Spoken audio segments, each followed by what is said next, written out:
Els secrets ocults en la música de Bach, les variacions Goldberg. En aquesta primera part realitzarem una breu introducció on descobrirem els secrets de la música de Bach i podrem escoltar també alguns fragments com la Chacona o l'ofrena musical per tal de contextualitzar l'obra. Johann Sebastian Bach va néixer el 21 de març de 1685 a Eisenach, ciutat situada en el centre d'Alemanya, en un entorn familiar en el que durant 7 generacions seguides va arribar a donar origen a 53 músics rellevants. Com potser sabeu, va tenir una gran fama com a organista i com a compositor, arribant a composar fins a 1087 obres. Bach va tenir ni més ni menys que 20 fills, heu sentit bé, 20. Fou amb dues esposes, 7 amb la primera, Maria Bàrbara, i els altres 13 amb Anna Magdalena, la segona esposa de Bach després de la mort de Maria Bàrbara l'any 1720. Si voleu conèixer millor la cronologia històrica d'aquell moment, en aquest vídeo podeu veure la línia del temps en la qual va viure Bach. La societat venia d'una època obscura i començava el temps de l'era de les llums, la Il·lustració. L'any 1633, la Inquisició romana acusava a Galileo Galilei d'introduir doctrines heretges en el seu últim llibre, on defensava el model heliocèntric proposat per Copèrnic i contradeia el pensament geocèntric que protegia l'Església. Aquesta censura, com d'altres de l'època, va fer que molts pensadors es sentissin desprotegits a l'hora d'expressar les seves idees, com fou el cas del filòsof racionalista René Descartes. Va retrasar durant anys la publicació de la seva obra El món, tractat de la llum, on també es basava en un model heliocèntric per corroborar les seves teories. Aquesta època va portar a que molts il·lustres de la societat es comuniquessin a través de llenguatges secrets per no ser perseguits o incriminats.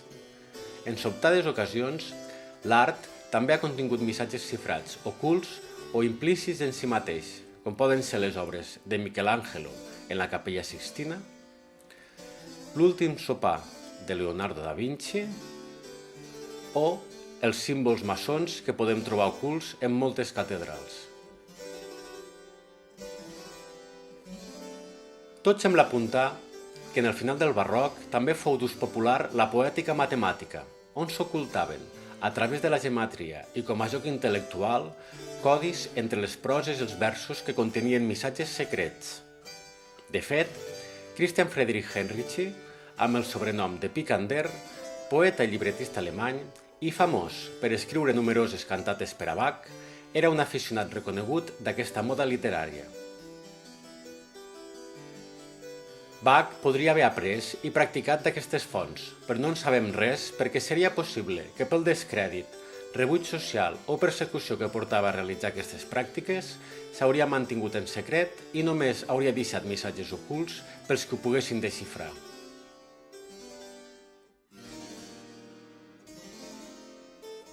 A principis de l'estiu de 1720, Bach estava fora de la ciutat acompanyant el seu patró, el duc de Cotten, quan de sobte va rebre la inesperada notícia de la mort de la seva primera esposa, Maria Bàrbara. Aquesta circumstància el va impulsar a composar un dels moviments més coneguts, apassionants i melancòlics de la música clàssica, la Chacona, i que forma part de la segona partita en re menor per a violí. Ara us descobrirem alguns dels secrets que s'hi oculten. Gràcies a l'estudi realitzat per la violinista i musicòloga Elga Thome, l'any 1996, aplicant la gematria, que és un mètode provinent de la numerologia hebrea pel qual les lletres es converteixen en números i que s'utilitzaven per desxifrar i interpretar la càbala i la Torà, ha descobert alguns missatges ocults en la música de Bach. De forma criptogràfica i amb el xifrat musical anglosaxó, on la nota La s'escriu amb la lletra A i se li assigna el número 1, la nota Si és la lletra B i se li assigna el número 2 i així successivament, com podeu veure a la pantalla, ha trobat el nom de Maria Bàrbara Bach en l'inici de la Chacona i també altres cites amb una certa simbologia religiosa. Evidenciem En les seves formes, com aquesta obra, podria ser un epitafi musical dedicat a Maria Bàrbara.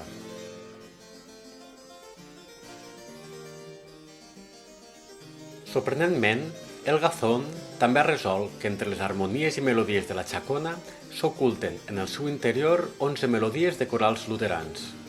Formen part del mateix teixit musical, però de tal manera que són imperceptibles per a l'oient. Algunes agrupacions musicals han experimentat i gravat aquestes melodies, on les veus afegides fan audibles les melodies ocultes. Nosaltres ara també farem un petit experiment per tal de descobrir-les. Serà del compàs 89 al 100, amb la melodia original per a violí i la part d'aquestes corals que s'oculten.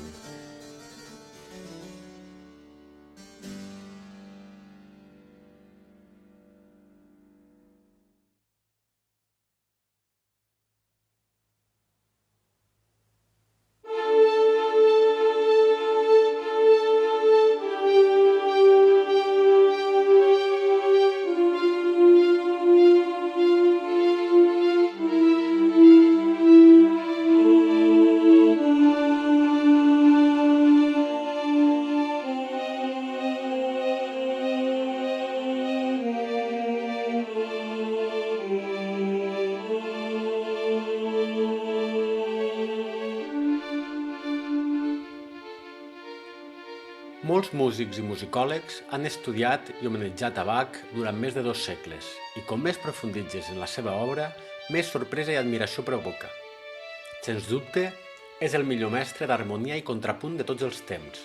La seva obra consisteix en filar i desfilar motius una i altra vegada, elaborant una obra modèlica d'extremada bellesa, fantasia i perfecció, com si d'una estructura arquitectònica es tractés.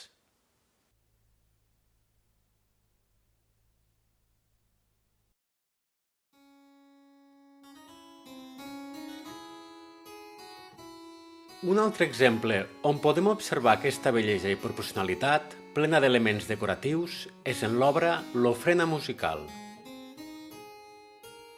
Va ser un petit repte per part de Frederic el Gran, rei de Prússia. Era també compositor i flautista, i amb un tema propi va desafiar el compositor a fer-ne improvisacions mentre es provava el que estava a l'última en el Palau Real, el fortepiano. Després d'aquesta cita amb el rei, Bach, l'any 1747, va elaborar aquesta obra genial basada en el tema real. Bach li va acabar dedicant i enviant a Frederic el Gran, però malauradament tot sembla apuntar a que el rei no va arribar mai a interpretar-la. Bach va composar aquesta obra com si es tractés d'un trencaclosques. Escriu en la partitura Regis isu cantio et reliqua, canonica arte resoluta. El tema proporcionat pel rei, amb addicions, resol amb l'estil canònic. I si us hi fixeu, l'acrònim d'aquestes paraules és ricercar, que significa recerca. Ara veurem com en els últims cànons d'aquesta obra posa en un únic pentagrama diferents claus, alteracions repetides i el més interessant, amb el títol Quaerendo invenietis, que significa indagar per trobar. S'ha d'indagar per resoldre els cànons. Ara veurem una solució a aquests mots encreuats. Per resoldre'l, hem de duplicar el pentagrama i donar-li la volta, i així ens trobem el cànon a segona. Interessant, no? La curiositat més gran d'aquest tema real, també anomenat posteriorment cànon del cranc, és que funciona com la cinta o banda de Moebius, descoberta l'any 1858 pels matemàtics alemans Moebius i Listing. La banda de Moebius és una figura on la seva superfície té només una cara i una vora. Podem començar per un costat i passarem per l'altre de manera infinita en ambdues direccions. Al curvar la circunferència, unim els 2 punts del cànon i ens trobem amb la banda de Moebius. Ara sentirem el cànon A2. Fixeu-vos amb la clau de l'inici del pentagrama i, estranyament, amb una altra al final. Una veu començarà per aquest costat i l'altra per l'altre. Es trobaran al mig interpretant de manera inversa la mateixa melodia que han estat tocant. A veure què sona.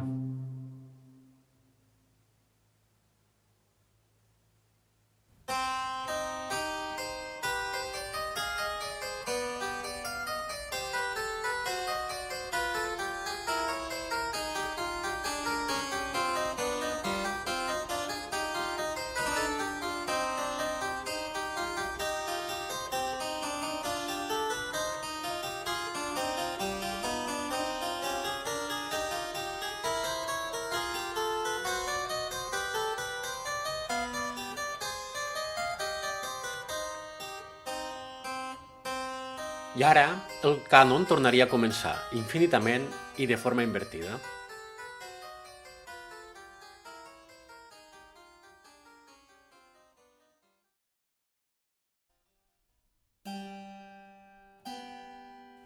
Finalment, arribem a les variacions Goldberg.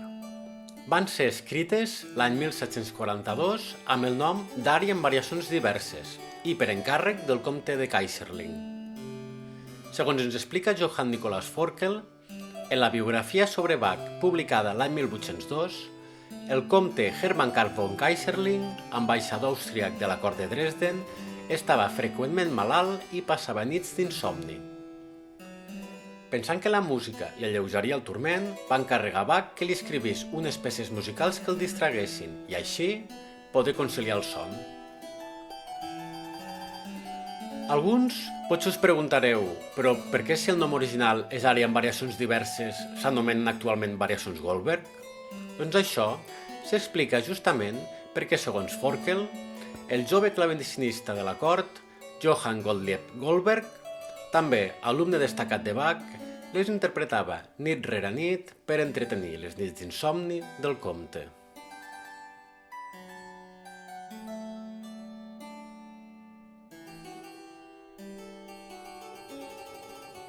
Ara podrem veure l'estructura arquitectònica d'aquesta obra. Les variacions sobre el tema inicial, l'ària, que consta de 32 compassos, està estructurada en 30 variacions i finalitza amb la retornada de la mateixa ària, essent una obra circular formada de 32 peces d'un tema principal de 32 compassos.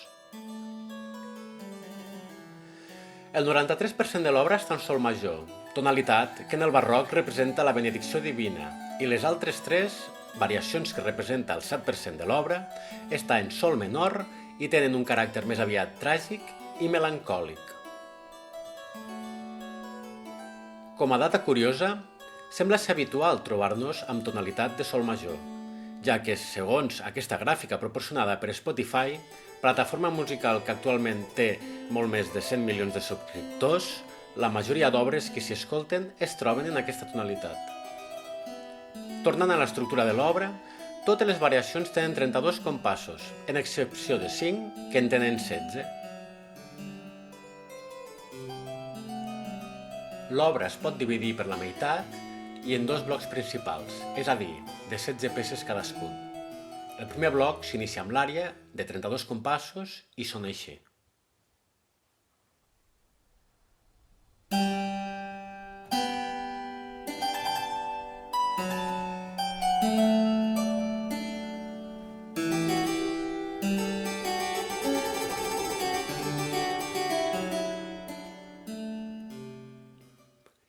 I el segon bloc, en la variació 16, s'inicia amb un tema de 16 compassos que s'anomena obertura, i sona així.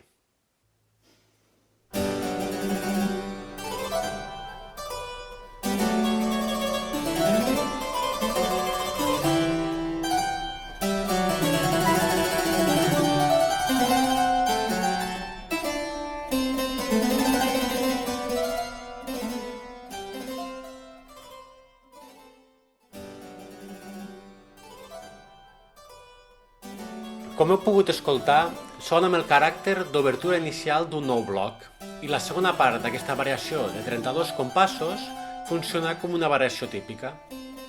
D'alguna manera, l'obertura, de tan sols 16 compassos, actua de zona central entre els 2 blocs principals, que són d'exactament 480 compassos cadascun.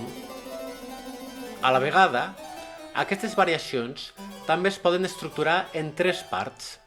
La primera divisió està marcada entre la variació 9 i l'entrada enèrgica de la variació 10, després d'una segona intervenció de 16 compassos i en format de cànon. I l'altre punt el trobem entre la variació 21 i 22, després d'una segona intervenció també de 16 compassos i en format de cànon. Aquesta estructura en 3 parts sembla tenir una relació amb la proporció àurea, on es forma una estructura matemàtica en la relació a 1,6 i que la trobem en aquests 2 punts. També coincideix en què són exactament 288 compassos en ambdues direccions.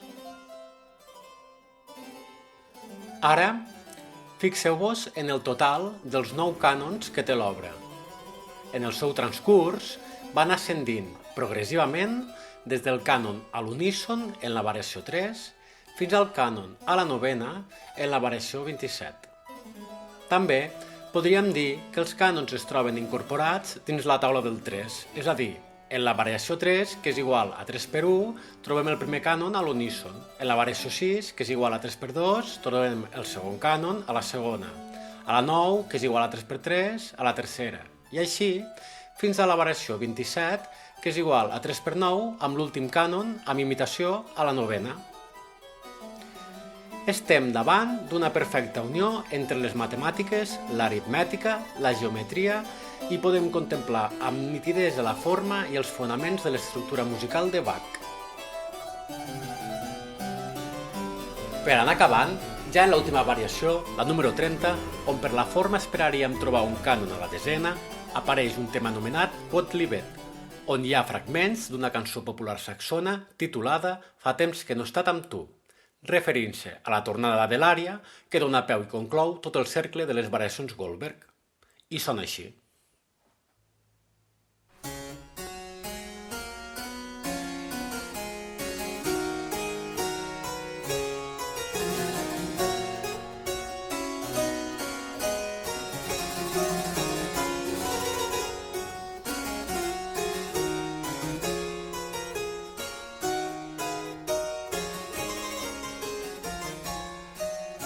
Abans d'acabar, deixeu-me que us expliqui un últim secret sobre la firma musical de Bach. S'han catalogat fins a 400 obres on s'utilitza el motiu Bach per insertar la seva firma en les notes musicals.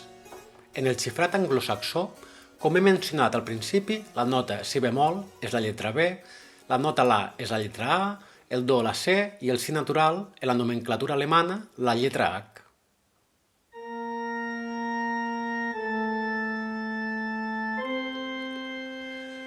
Us explico sobretot aquesta anècdota perquè en l'última obra de Bach, en la fuga inacabada dins l'art de la fuga, un dels seus fills, Carl Philipp Emanuel, i encara en l'actualitat músic i un compositor molt rellevant, escriu de pròpia mà al final del manuscrit, en el punt en el que escriu el nom Bach, en el contrasubjecte d'aquesta fuga, referint-se a les 4 últimes notes del baix, el compositor va morir.